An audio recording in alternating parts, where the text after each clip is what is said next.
How would you describe your prayer life?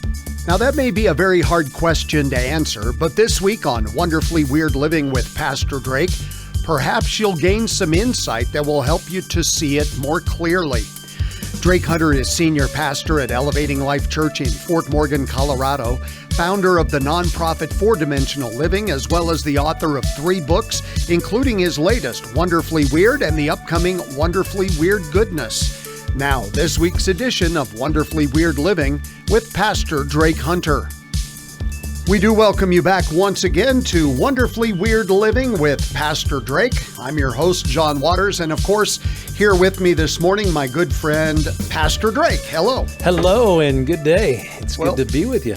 It's always a lot of fun when we can get together and talk about the wonderfully weird commands of Christ. And, you know, we were talking a little bit before we started recording here, Drake, and it's really fun when you see the light bulb come on in people's minds of what these commands really are and the impact that they can have on your life here and now. Yeah, the impact is they change your attitude.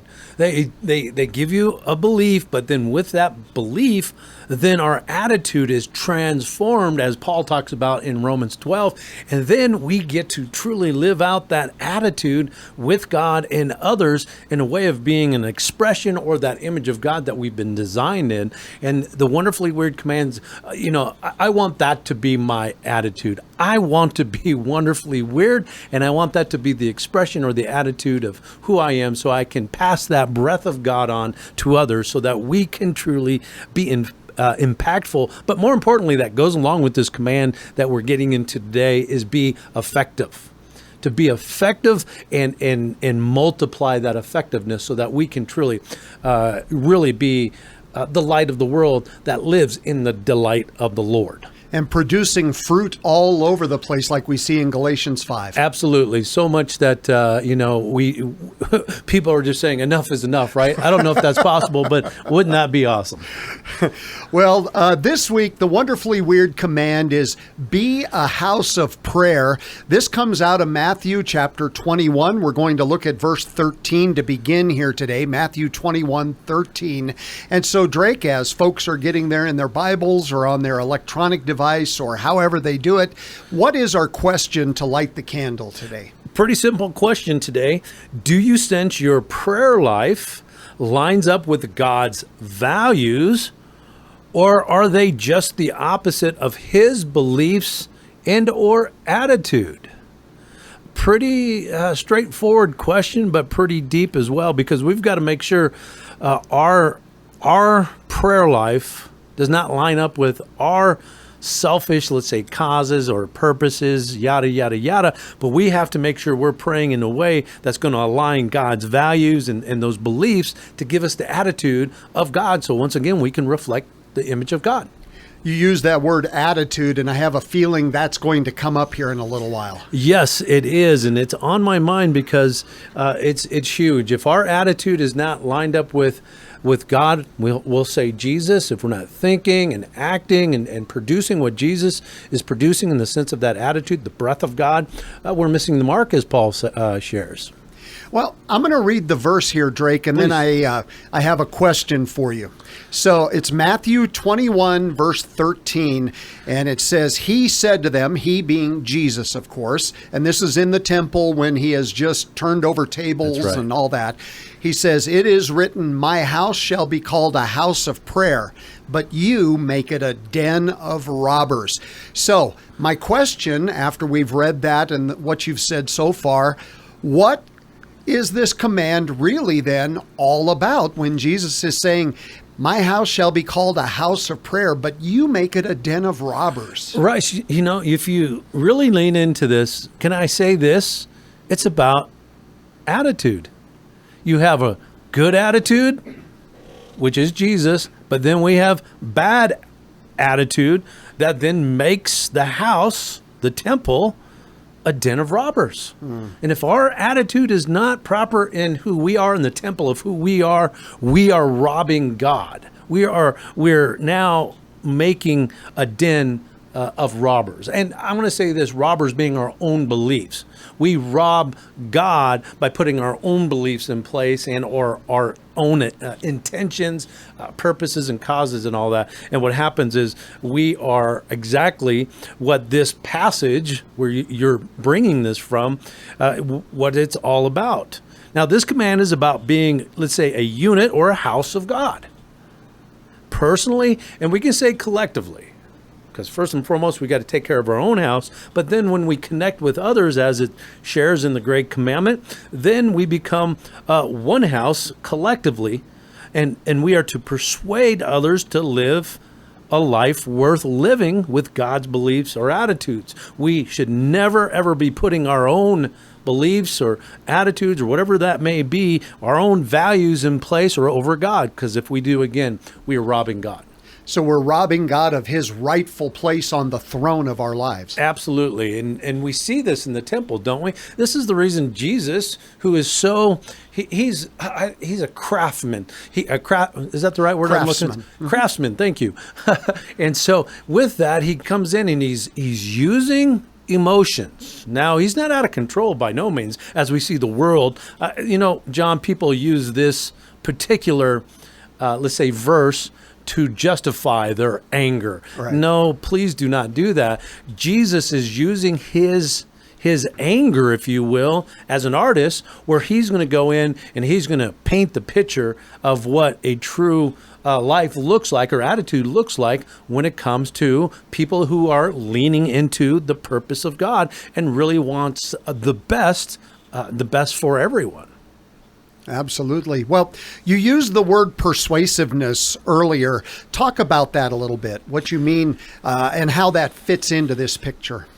Yeah, we are to persuade others rather than bully them. Can I put it that way? Okay, all right. We are to persuade people or others and convince them to follow God's way.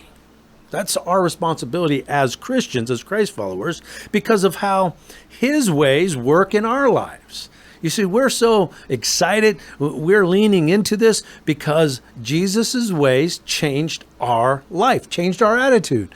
And we are now living that transformed life in the sense of God's goodness, in those habits that we're creating through the teachings of Christ, where then we are truly living through those habits on the Father's principles, where we're being creative and we're literally loving our enemies and bringing and drawing people in, or should I say again, persuading them to come into the delight of the Lord where life is good. That word delight there just simply means bringing in the attitude of God into your temple and into that reality. Where they can then taste and enjoy the fruit that is being produced in our lives. Yes, we can serve them as the last command that we talked about, be a servant of all. Then we are now growing up and we get to now be that mature person who's serving the fruit, those attitude, the what we're producing through this life through Christ. And when we're excited, when we believe in it, when our values are proper, there is no better life. Life becomes well. Wellness becomes the effectiveness of all of this, and we get to live in the attitude of God rather than the depression of man.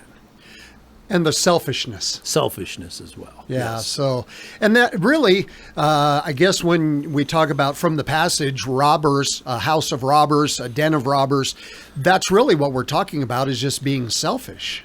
That's what it comes down to.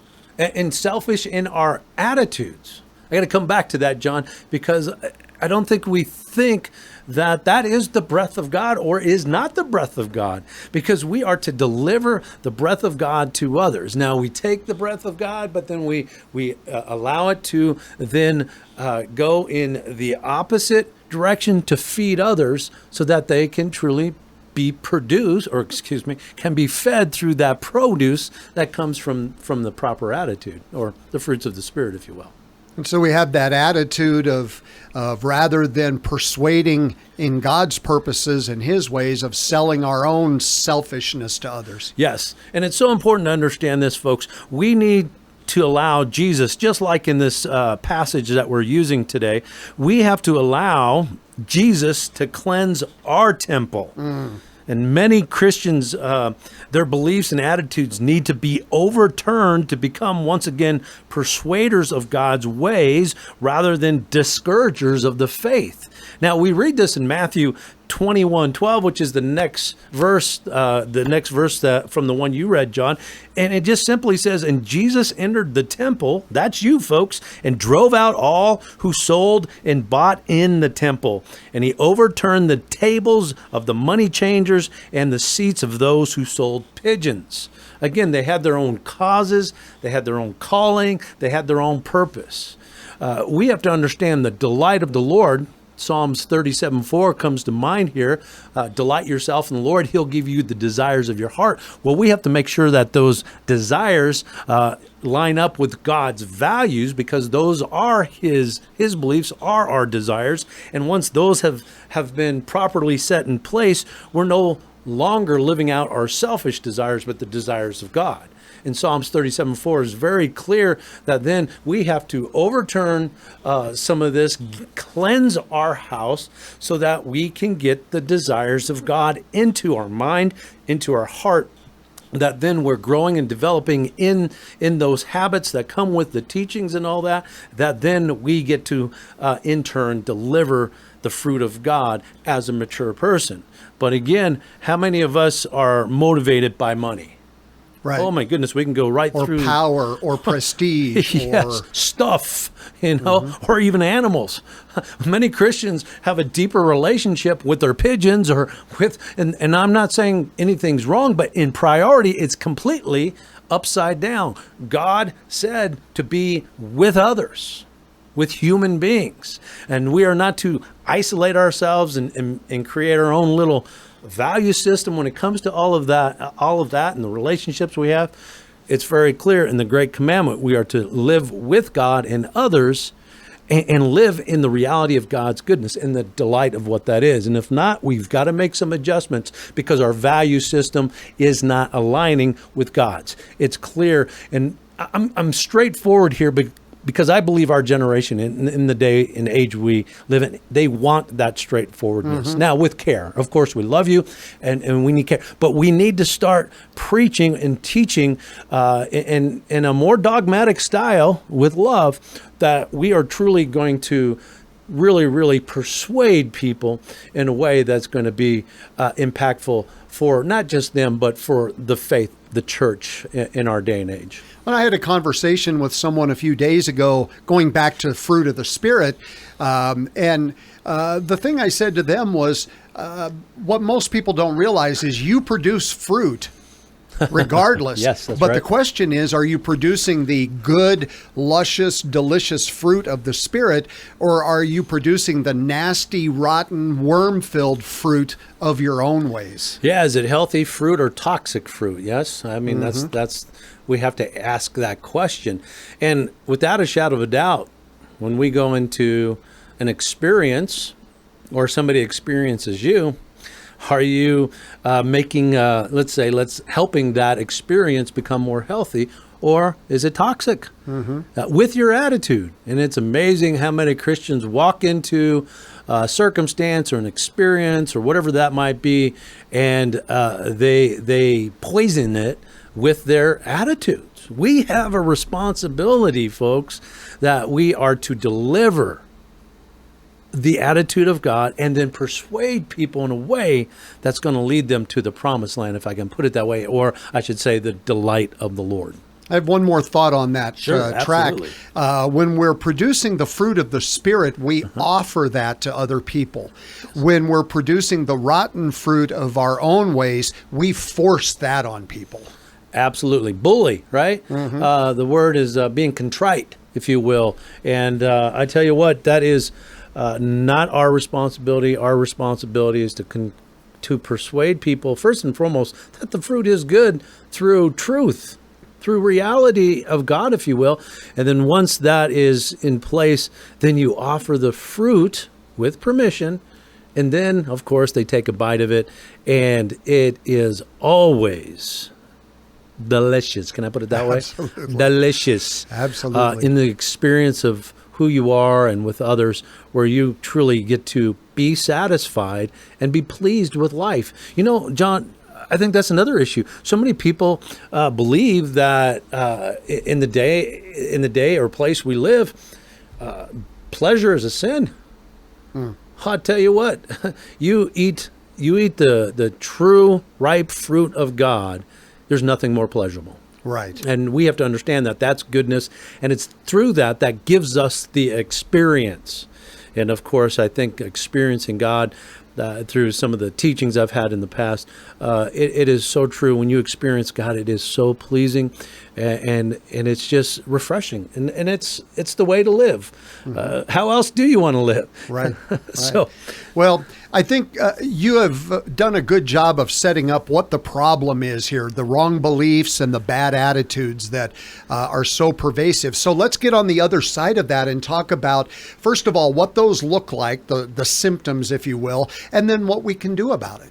yeah, you know, I used the word bully earlier. That would definitely be a symptom, but most people don't understand really how to define that either. Listen, when you're not asking permission, let's say, and connecting with people, with God, you're bullying yourself, you're just going to push yourself and be defensive with it. You are a bully, and that is a symptom that you need to make some adjustments, because God, we say Jesus here never bullied his way into any circumstance or situation. In fact, he only asked questions, and he's asking for permission. And if the permission was not there, he slowly went into the crowd, or he said thank you, and nothing else. Right. And we have to learn how to do that, because I've heard this so often, John, that I have the right to say what I got to say because I am a child of God. And if I don't say something, well, be very careful, because Jesus never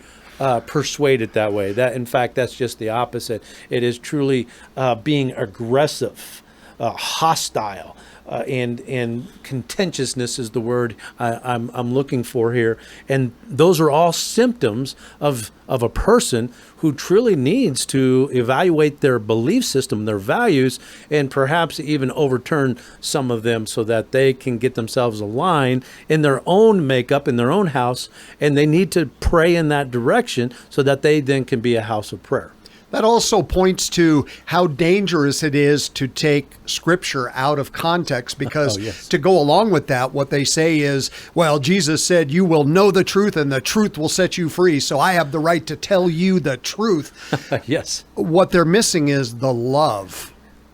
Absolutely. The care, the love, the compassion, all of the teachings of Jesus, the wonderfully weird commands, because every one of those just produce a loving habit and, or we can say attitude in our conversation today that just doesn't line up with that lie. It doesn't work. And so we have to truly get Jesus into our heart through learning those principles or those teachings, so that then we produce those wonderful attitudes and or habits. Because he is the truth. Absolutely. When it says you shall know the truth and the truth shall set you free, yes, that's Jesus. I think he's somewhere, John, I'm not quite sure, said truth, way, and life. Right. I am the way, I am the truth. I know it's in the Bible somewhere. It might be in John 14:6. I don't know. But you can go look it up to see if that's true or not. But yes, that's so true. And we have to understand our reality is Jesus. I mean, think about it. Jesus was the wisest person that ever lived. And so with that, we have to think and act like Jesus. And we do that using, of course, objective knowledge. Let me put it that way.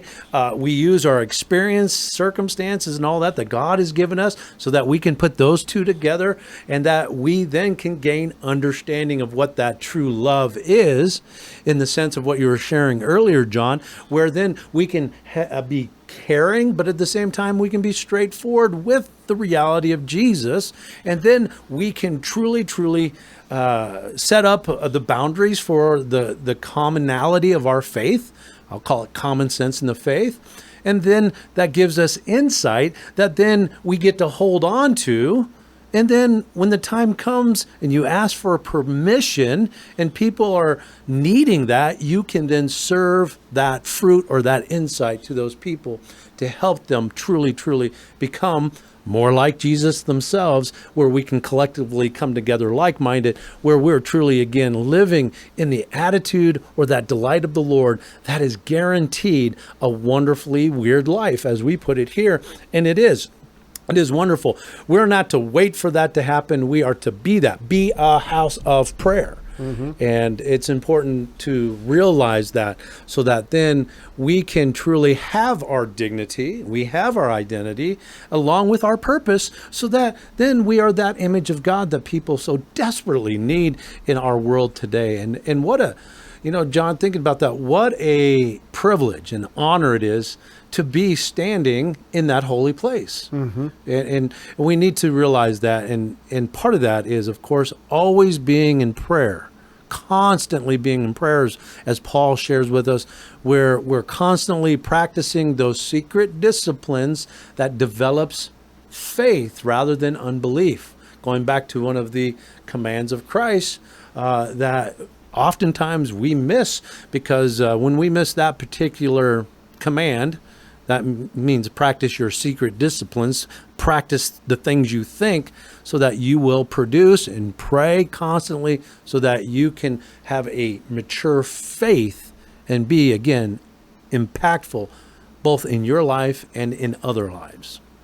Well, let's take the last few moments that we have here, Drake, and let's put in place some things that to give people to think about that would help us to move closer to being that persuasive Christian rather than a bully when it comes to being a house of prayer. Yeah, and if you've been part of our program for more than a couple of shows, this is going to be, a no-brainer, because we bring the same solution week after week, and that's Jesus. Yeah. And of course, we try to, give different solutions through those different commands. But today, we've got to learn and understand Jesus's commands. Those are the principles that we actually see in the Old Testament. Moses shared in the first 5 books of his writings, known as the Pentateuch. In the Christian tradition, known as the Torah in the Hebrew tradition. And so all Jesus is doing is he's teaching the teachings that were already in place since the beginning of Abraham and the family going through the entire Old Testament. But he's teaching these principles over again to remind the lost children of Israel, the church, of these teachings, so that we can get God's principles in place, so that they are the foundation of the goodness that we are trying to live out. And so learn and understand Jesus's commands, and we're trying to make it simple here. We like want the you ABCs. to get like the ABCs. We want you to get the gist first of the lesson. And then, of course, we're going to persuade you to get deeper into these commands. And the model we use, we have 49 commands of Jesus that sit in the Gospels.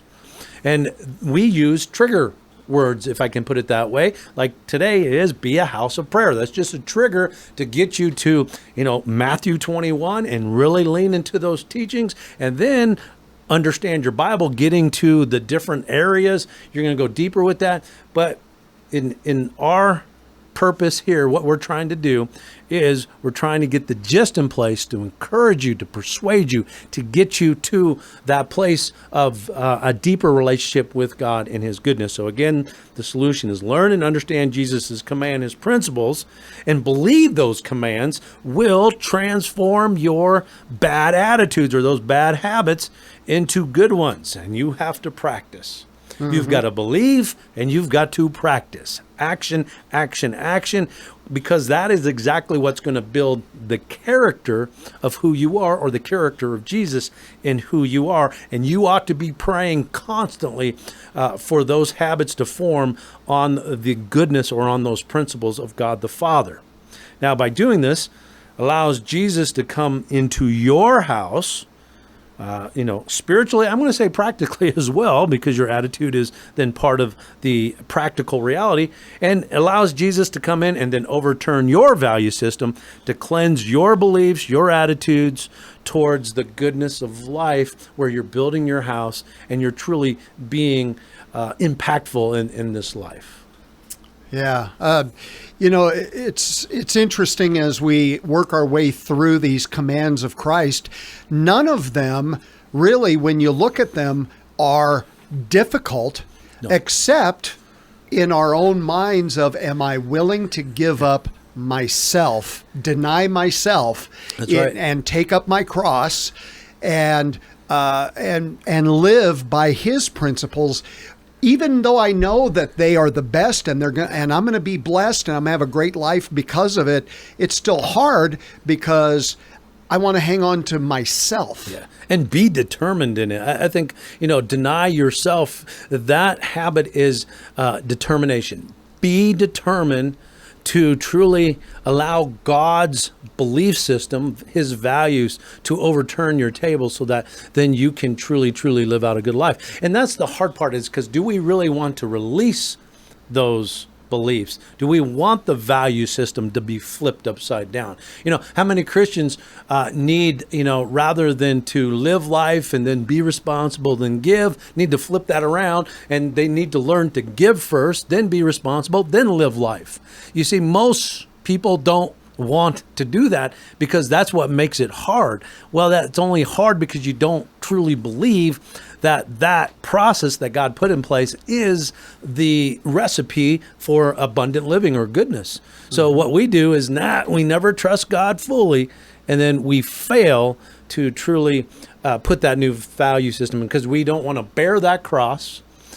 We truly don't want to deny ourselves when it comes to those values and those things that instantly gratify us, if you will. Self-gratification is the habit. You don't want to release that because it feels too good and all that. But we know this, it's only temporary. And Jesus truly wants to come into your temple, flip the tables over, and truly say, listen, there is a better way. I promise you. And if you can pray in that direction, if you can truly put this command in your reality, be a house of prayer, you're going to truly live a life of, I'm going to put it this way, wellness. Another word for that is goodness. You're going to be healthy in your attitude. You're going to be healthy practically, yada, yada, yada. And life becomes so satisfying and pleasing. And you'll become a fruit stand. Fruit stand. There you go. All right. Well, I just want our listeners to know, Drake, that we are a house of prayer, and we pray for them and pray for each other, and just want you all to know how much we appreciate you joining us on this journey. Any last thoughts, Drake? No. Well, the only thought was, we're so honored that we can serve you with this program, with the podcast, so that we can truly be a help in the reality that you live with God. That's it for this week. We will join you again next week right here on Wonderfully Weird Living with Pastor Drake. If you would like to learn more or have any questions or comments, please feel free to email Pastor Drake at wonderfullyweirdliving@gmail.com. To obtain your own copy of the book Wonderfully Weird, please log on to www.wonderfullyweirdliving.com and click on the button that says Buy the Book. Wonderfully Weird Living is a ministry of four-dimensional living, offering wholeness coaching for mind, body, soul, and spirit. Also, would you please prayerfully consider becoming a financial partner to help the Wonderfully Weird Living ministry impact more and more lives? Please log on to www.4dimensionalliving.com. That's 4dimensionalliving.com with the number 4. Now, for Pastor Drake Hunter, I'm John Waters, wishing you a wonderfully weird week.